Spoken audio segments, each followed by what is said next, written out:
یہ معاملات ہیں. دوسرا یہ بتائیں کہ پیپلز پارٹی کیا حکمت عملی اپنا رہی ہے, عوامی احتجاج کرے گی, کیا کرے گی, ان ہاؤس تبدیلی کے لیے کوئی سیریسلی کچھ کوششیں ہوں گی یا نہیں ہوں گی؟ نون لیگ اپوزیشن اس وقت منتشر نظر آ رہی ہے, تو کیا آپ لوگوں نے کیا ڈیسائیڈ کیا ہے کہ کس طرح یہ حکومت چھٹکارا دلائے گی؟ دیکھیں میں نیب کا بات کرتا ہوں, وہ پولیٹیکل یہ رضا صاحب بات جہاں تک تعلق ہے ہمارے خلاف محترم آصف علی زرداری صاحب کے خلاف 2 اور ریفرنسز ہیں. ایک جس کو آپ فیک اکاؤنٹ کہتے ہیں جو بیسکلی ہمارا ورشن یہ ہے کہ یہ بینکنگ کا معاملہ ہے. دوسرا پاک لین کا ایک ریفرنس ہے. پاک لین اور وہ پارتھنن نے ایک لون لیا تھا 1.5 بلین کا, اور اس بینک نے پارتھنن کے خلاف وہ نالش کر رکھی ہے ریکوری آف منی کی سندھ ہائی کورٹ میں, جس میں زرداری صاحب فریق نہیں ہیں. اور پھر ویسے بھی اگر بینکنگ کے لون میں کوئی امپروڈنٹ لون ہو تو اس کی نیب کو اختیار نہیں ہے. اس لیے ہمیں کیسز کی کوئی ایسی وہ نہیں ہے, فکر نہیں ہے کہ کیسز میں کوئی جان ہے. لیکن میڈیا ٹرائل یقیناً بڑا خوش و خورم اس طریقے سے ہو رہا ہے. اچھا دوسری بات آپ نے کی, ارے بھائی عثمان بزدار کو تو پہلے گرفتار کریں. انہوں نے ان کو جو 85 سوال کیے تھے انہوں نے تقریباً سارے سوالوں کے جواب دیے ہیں کہ مجھے نہیں پتا, ابھی میں نے جواب نہیں دینا. اور جو 2 وعدہ معاف گواہ بنے ہیں آپ کو پتہ ہے کون ہے؟ ایک پرنسپل سیکرٹری جس نے کہا مجھے وزیر اعلیٰ نے کہا کہ اس ڈائریکٹر ایکسائز کو بلاؤ اور اس کو کہو یہ جو ہے شراب کا لائسنس دے اس ہوٹل کو, جو ہوٹل ابھی بنا ہی نہیں ہے. اور ڈائریکٹر ایکسائز نے بھی کہا کہ مجھے 3 دفعہ چیف منسٹر ہاؤس میں بلایا گیا اور مجھے حکم دیا گیا کہ تم اس کو جو ہے کیوں بار بار ہمارے پاس بھیجتے ہو, اس کو منظور کرو. اور وہ جو 5 کروڑ ماشاءاللہ ڈی پی او صاحب ساہیوال نے لیا وہ ان کے پھپھڑ لگتے ہیں. تو یہ تو shut and open and shut case ہے. اس میں تو پہلے پکڑو بھائی, کیا وہ چیف منسٹر پنجاب اس لیے کہ وہ پی ٹی آئی کا ہے اس کو وہ مقدس گائے بن گیا؟ اتنی زبردست شہوائد کے باوجود آپ اس کو ہاتھ نہیں لگاتے ہو. باقی رہا یہ کہ اگر وہ ایک ہی پارٹی کو ٹارگٹ کر رہے ہیں تو یہ مقبول جسٹس مقبول باقر صاحب نے سپریم کورٹ میں بڑا واضح لکھا ہے, اور پاکستان کی لیگل کمیونٹی ساری نے سپریم کورٹ بار ایسوسی ایشن اور بار کونسل نے بڑا واضح اس پر لکھا ہے.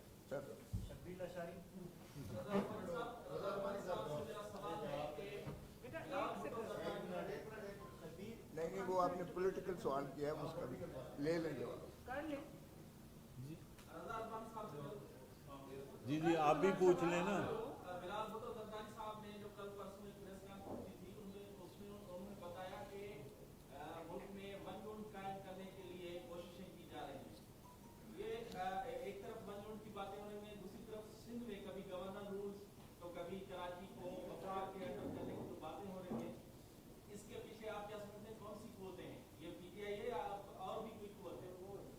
دیکھیں یہ اس میں تو کوئی 2 آراء ہے نہیں کہ حکومت کی یہ کوشش ہے, اور ابھی میں نے پہلے بھی یہ آپ کے سامنے بات رکھی ہے کہ ریاست کی یہ کوشش ہے کہ 18ویں ترمیم کو جو ہے وہ رول بیک کیا جائے, اور اس کے ساتھ 1962 کا جو صورتحال سیاسی تھی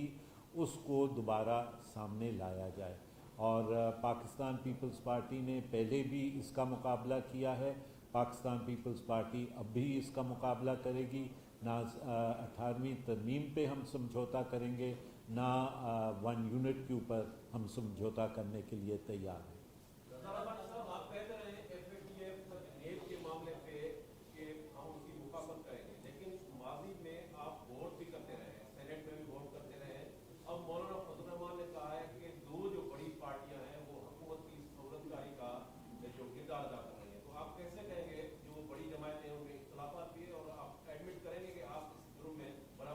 دیکھیں میں یہ نہیں کہوں گا کہ جرم میں ہم برابر کے شریک ہیں. ان قوانین میں اگر پیپلز پارٹی اور دیگر اپوزیشن کی جماعتیں پارلیمان کے اندر اپنا حصہ نہ ڈالتیں تو وہ شاید قوانین اتنے کالے ہوتے کہ ان کو سہنا پاکستان کی عوام کے لیے بالکل ناممکن ہو جاتا. تو ہماری پریزنس نے وہاں پہ ان قوانین کے اندر سے ایک حد تک اس کا سٹنگ جس کو کہتے ہیں اس کو کم کرنے کی کوشش کی ہے، اور فنڈامنٹل رائٹس کو جو آئین کے تحت دیے گئے ہیں ان کو ہم نے بچانے کی جس حد تک ممکن تھا وہ ہم نے کی۔ دیکھیں یہ بات اپوزیشن پہ یا سیاسی لوگوں پہ ڈالنا FATF کی بڑی آسان بات ہے، لیکن ہم شاید اس بات سے سب گھبراتے ہیں اس بات کو کہنے کے لیے کہ FATF کی نوبت لایا کون؟ اگر آج پاکستان اس نہج پہ کھڑا ہے کہ اس کو FATF کے سامنے کٹہرے میں کھڑا ہونا ہے، تو کس کی پالیسیز تھیں جو اس کو پاکستان کو اس نہج پہ لایا؟ میرا خیال ہے اب آپ سمجھ گئے۔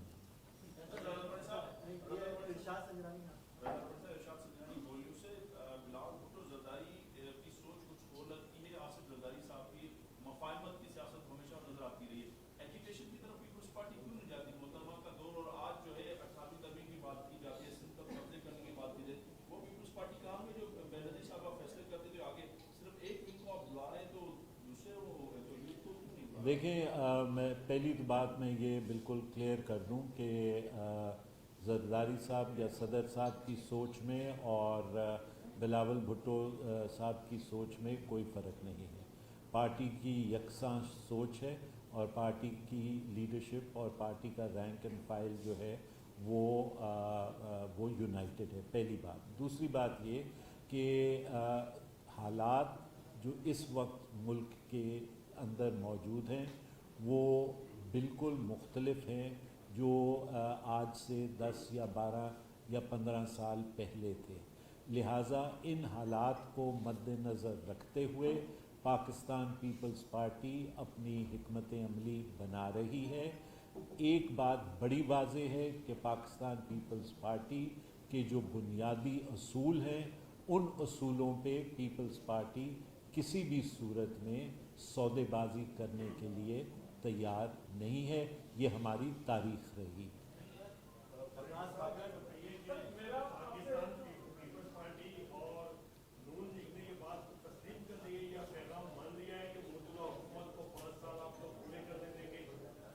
دیکھیں میں نون لیکن پاکستان پیپلز پارٹی جو ہے وہ اپنی جد و جہد جاری رکھے ہوئے۔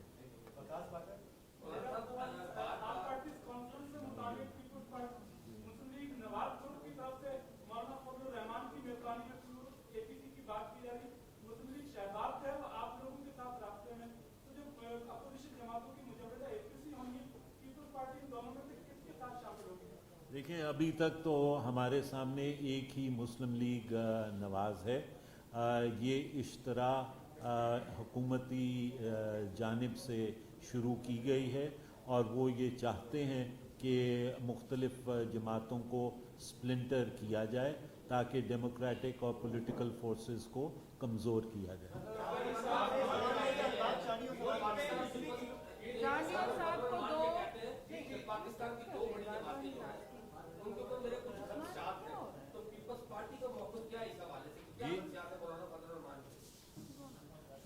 مولانا صاحب کی بڑے اچھے روابط اور رسم اور رواج ہے زرداری صاحب کے ساتھ، سیاست میں باتیں ہوتی بھی ہیں، لیکن جہاں تک پیپلز پارٹی اور ان کا تعلق ہے اس میں کسی قسم کا کوئی دراڑ یا کسی قسم کی ایز سچ سیریس مس انڈرسٹینڈنگ نہیں ہے۔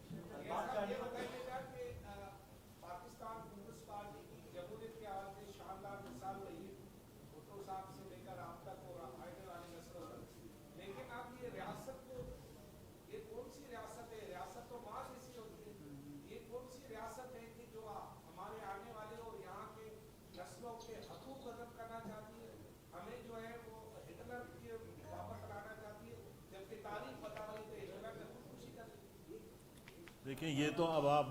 بہت فلسفانہ سوال ہو گیا ہے اور اس کا اگر میں جواب دینے جاؤں تو شہری رحمان صاحبہ مجھے کان سے کھینچ کے باہر لے جائیں گے۔ یہ آپ اور میں پہ بعد میں بیٹھ کے بات کریں گے. ویسے جواب آپ نے خود دے دیا ہے کہ ہٹلر نے خودکشی کی تھی. جواب آپ نے خود دے دیا ہے. اور جو مہنگے بل آ رہے ہیں ایک بڑا مسئلہ ہے کہ شبلی فراز صاحب کہتے ہیں کہ جو سابقہ حکومتوں کی پالیسیاں تھیں غلط پالیسیاں اس کی وجہ سے ترسیل پیداوار اور تقسیم میں مشکلات ہیں آج. اور اس کے ساتھ اگر زحمت نہ ہو تو کل پیپلز اسکوائر پر افتتاح کیا ہے چیئرمین کی جانب سے, وہاں پر بجلی کے تار کھلے چھوڑ دیے گئے. کیا اجرت میں افتتاح کرنی ہے؟ دیکھیے کب تک یہ ہمارے اوپر ڈالتے رہیں گے. ارے بابا 2 سال ہو گئے ہیں, بس کرو اپنا تو جواب دے دو. جب آپ ان سے سوال کریں گے کہیں گے جی پچھلے کر گئے. او بھائی اپنا جواب دے دو. Thank you G.